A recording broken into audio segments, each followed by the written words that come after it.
कभी कभी जीवन में एक ऐसा दौर आता है जब सब कुछ शोर जैसा लगता है, लोगों की बातें, रिश्तों की उलझने, उम्मीदों का बोझ, और तब मन के भीतर से एक धीमी सी आवाज उठती है, थोड़ा अकेला रह लूं। लेकिन जैसे ही हम ऐसा सोचते हैं, दुनिया हमें डराने लगती है। अकेलापन ठीक नहीं होता, लोग क्या कहेंगे, तुम डिप्रेस हो जाओगे। पर योगानंदा जी ने कहा था, जो व्यक्ति अकेले रहने की कला सीख लेता है वो ईश्वर के सबसे निकट पहुंचने की क्षमता रखता है।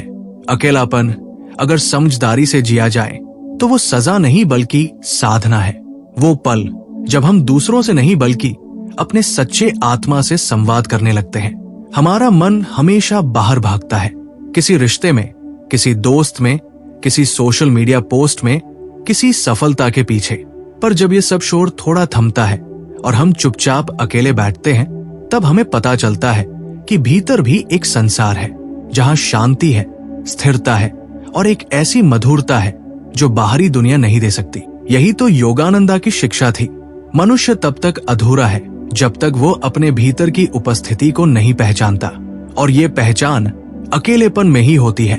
अकेले रहने का फायदा यह है कि आप दूसरों की राय के बिना खुद को सुनना सीखते हैं। जब हम हमेशा भीड़ में रहते हैं तो हमारी सोच भी भीड़ की बन जाती है।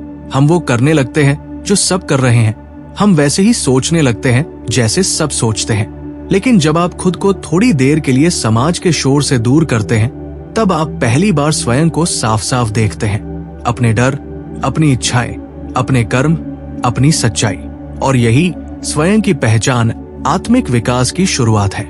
योगानंदा जी कहा करते थे, ईश्वर मौन में बोलता है। अगर तुम उसे सुनना चाहते हो तो खुद को शांत करना होगा।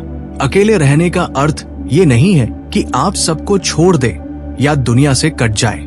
इसका मतलब है कि आप भीतर की नीरवता से जुड़ना सीख लें। जब आप हर दिन थोड़ी देर अकेले बैठते हैं, बिना फोन, बिना बात, बिना कोई काम, तब धीरे धीरे आपके विचार स्थिर होने लगते हैं।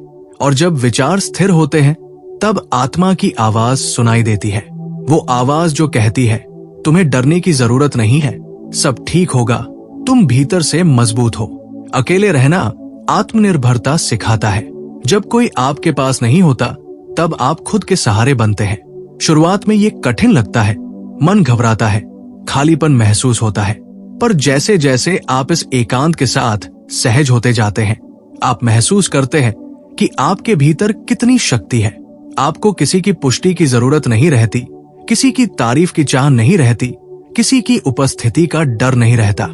यही तो सच्ची स्वतंत्रता है, जब आपकी खुशी किसी और पर निर्भर नहीं रहती। योगानंदा जी कहते थे, सच्ची खुशी तब आती है जब आत्मा ईश्वर से जुड़ती है, न कि जब मन लोगों से जुड़ता है। आज का मनुष्य लगातार लोगों से जुड़ने की कोशिश करता है, लेकिन खुद से जुड़ना भूल गया है। हम अकेले रहना इसलिए नहीं चाहते क्योंकि हमें डर है कि शायद उस खामोशी में हमारे दर्द उभर आएंगे। पर क्या आप जानते हैं, वही दर्द, वही पुरानी चोटें, वही अधूरेपन के एहसास, अगर आप उनसे भागते रहेंगे तो वो पीछा करते रहेंगे। लेकिन जब आप अकेले रहकर उन्हें देखने लगते हैं तो वे धीरे धीरे घुल जाते हैं। अकेलापन आत्मचिकित्सा, सेल्फ हीलिंग का सबसे सुंदर माध्यम है। योगानंदा कहा करते थे, जब मनुष्य मौन में जाता है तो ईश्वर उसके घाव भरता है। तो जब आप अकेले बैठते हैं और मन के भीतर झांकते हैं, तो आप पाएंगे कि वहां जो दुख है वो बस ध्यान चाह रहा था। जैसे एक बच्चा जिसे आप लंबे समय से नजरअंदाज कर रहे थे, जब आप उसे गोद में लेते हैं तो वो शांत हो जाता है। वैसे ही आपका मन भी तब शांत होता है जब आप उसे अकेलेपन में समझते हैं। याद रखिए, अकेलापन और एकांत दो अलग चीजें हैं। अकेलापन, लोनलीनेस, वो है जहां आप दूसरों की कमी महसूस करते हैं, और एकांत, सॉलिट्यूड, वो है जहां आप अपनी उपस्थिति का आनंद लेते हैं। परमहंस योगानंदा ने कहा था, एकांत ईश्वर के साथ एक अंतरंग संवाद है। जब आप सुबह सूरज उगने से पहले या रात की शांति में कुछ पल अकेले बैठते हैं, तो वो पल प्रार्थना बन जाते हैं। आपके भीतर जो बेचैनी थी वो शांति में बदल जाती है। आपका मन धीरे धीरे भीतर की रोशनी को पहचानने लगता है। योगानंदा जी की किताब ऑटोबायोग्राफी ऑफ अ योगी में उन्होंने कई बार बताया है कि किस तरह उन्होंने अपने जीवन के सबसे महत्वपूर्ण निर्णय मौन और एकांत में लिए। क्योंकि जब आप शांत होते हैं तभी सही दिशा दिखती है। भीड़ में, शोर में और दूसरों की राय के तूफान में मन भ्रमित रहता है। लेकिन जब आप भीतर उतरते हैं वहां केवल सत्य होता है, और वो सत्य बहुत सीधा है। तुम वही हो जो ईश्वर ने बनाया है और तुम्हें बस उसी रूप में जीना है। जब आप अकेले रहना सीखते हैं तो धीरे धीरे आपका भय मिटने लगता है। आपको अब अकेलेपन का डर नहीं लगता, बल्कि आप उसे एक पवित्र स्थान की तरह देखने लगते हैं, जहां आप खुद को पुनर्निर्मित कर सकते हैं। आपका आत्मविश्वास लौटता है, आपकी अंतर्ज्ञान शक्ति बढ़ती है। आपको अब लोगों की भीड़ में अपनी पहचान बनाने की जरूरत नहीं पड़ती, क्योंकि आप पहले से जानते हैं कि आप कौन हैं। योगानंदा जी कहते थे, जो व्यक्ति अपने भीतर की रोशनी को पहचान लेता है उसे बाहरी अंधकार का भय नहीं सताता। यही अकेलेपन का असली लाभ है। ये हमें भीतर से प्रकाशित करता है। ये हमें सिखाता है कि सुख बाहर नहीं, भीतर है। लोग आते हैं, जाते हैं, हालात बदलते हैं, पर जो भीतर की शांति आप अकेलेपन में खोजते हैं वो स्थायी होती है। और शायद इसीलिए हर महान संत, हर ऋषि, हर योगी किसी न किसी मोड़ पर अकेले रहे हैं, क्योंकि ईश्वर से मिलने की यात्रा भी अकेले की जाती है। कोई आपके साथ नहीं चल सकता वहां तक, क्योंकि वहां सिर्फ आप और परमात्मा होते हैं। बाकी सब धीरे धीरे छूट जाता है। रिश्ते, विचार, भय, मोह, और रह जाती है बस एक दिव्य शांति। जब व्यक्ति सच में एकांत को अपनाना शुरू करता है तो धीरे धीरे उसके भीतर एक परिवर्तन आता है। ऐसा परिवर्तन जो शब्दों में नहीं, सिर्फ अनुभव में समझा जा सकता है। पहले जो मन हर वक्त किसी के साथ रहने की चाह रखता था, वही मन अब भीतर की संगति से भरने लगता है। पर मैं ऐसा योगानंदा जी कहा करते थे, जब तुम ईश्वर के साथ समय बिताते हो तो तुम्हें किसी मनुष्य की संगति की कमी नहीं महसूस होती।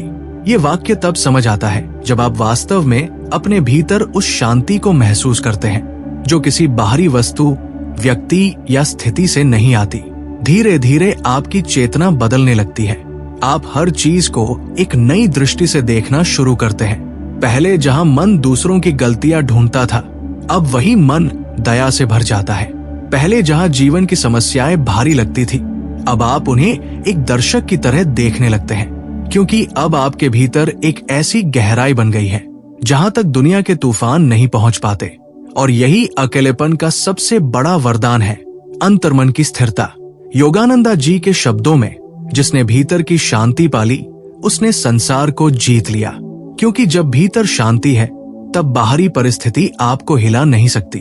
जब कोई कुछ कह दे, जब कोई रिश्ता टूट जाए, जब कोई योजना विफल हो जाए, तब भी भीतर एक आवाज रहती है जो कहती है सब ठीक है। ये आवाज ईश्वर की होती है, जो अब आपके भीतर रहने लगी है।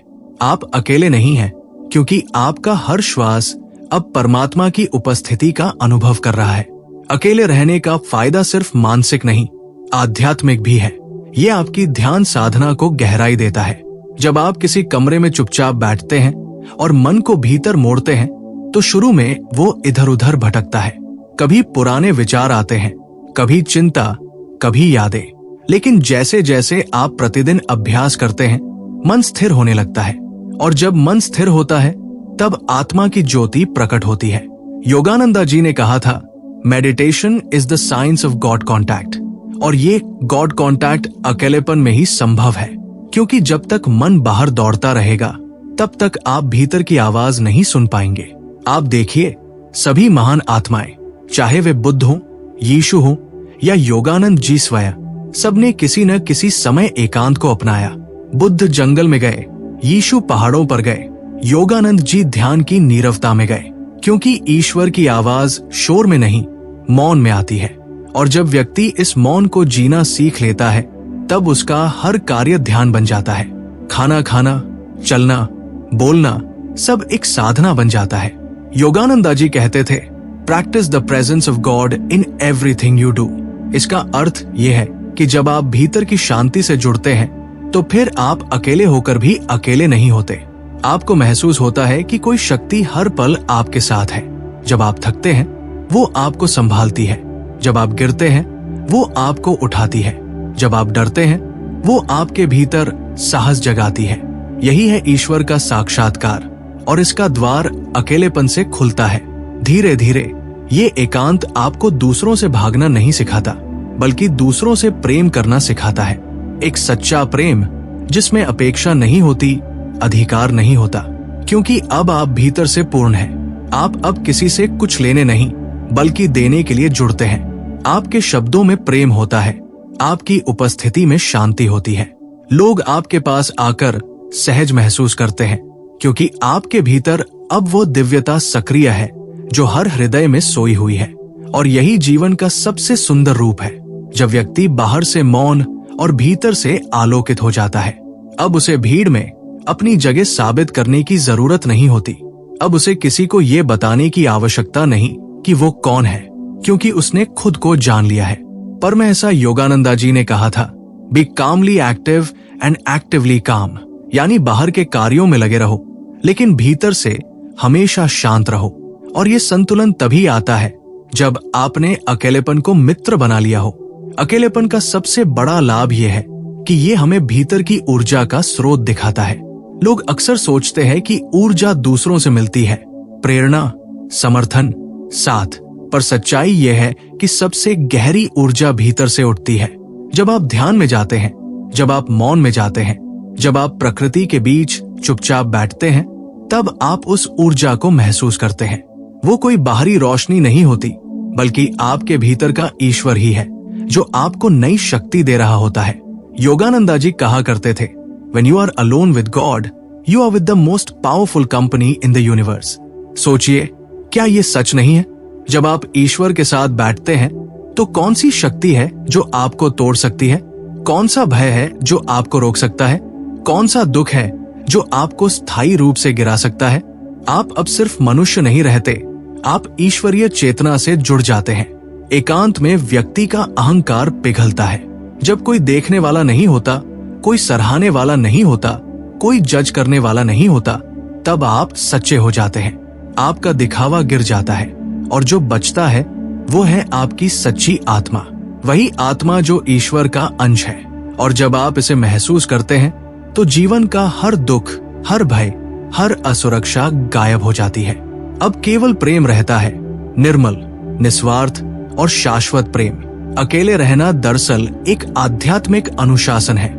ये आत्मा को प्रशिक्षित करता है कि वह दुनिया के अस्थायी सुखों के बजाय ईश्वर के शाश्वत आनंद में स्थिर रहे। जैसे जैसे आप इसे अभ्यास में लाते हैं, सुबह कुछ पल ध्यान में बैठना, प्रकृति के बीच चुपचाप टहलना, या दिन में कुछ मिनट अपने विचारों को शांत करना, आप देखेंगे कि आपकी जीवन ऊर्जा बदलने लगी है। अब छोटी बातें आपको परेशान नहीं करती। अब असफलता से आपका आत्मविश्वास नहीं टूटता, क्योंकि अब आपने भीतर एक स्थायी आधार पा लिया है, ईश्वर में जड़े जमाई हुई चेतना। और यही तो योगानंद जी का संदेश था, seek God first and everything else will come. जब आप अकेले रहते हुए उस ईश्वरीय उपस्थिति को अपने भीतर अनुभव करते हैं, तो जीवन में जो भी आता है वो आशीर्वाद बन जाता है। आप अब दूसरों के बिना भी पूर्ण हैं और दूसरों के साथ भी शांत। यही संतुलन, यही आंतरिक स्वतंत्रता, यही दिव्यता अकेले रहने का असली फायदा है।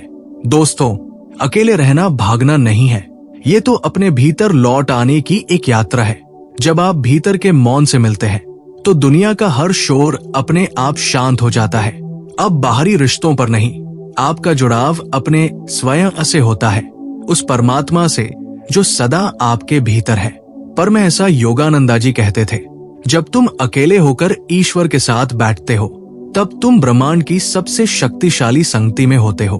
तो जब भी जीवन आपको अकेलापन दे, समझ लीजिए वो आपको अपने भीतर के ईश्वर से मिलाने भेजा गया है।